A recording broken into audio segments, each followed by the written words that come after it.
Papa, kinsa maning bayhana o? Nag-send siya sa messenger na nagpantira daw siya.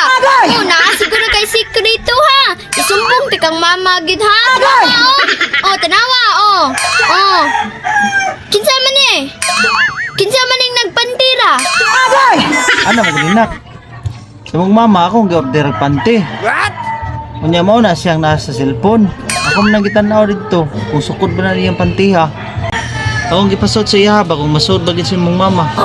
Ikaw gid pa ha. Itugaan gid ti kang mama. Nagsikrito san siguro ka oy. Kinsa maning bayhana be? Oo, tanawa o. Nganong wala naman sad ni panty o. Base nahalin na anak. Baka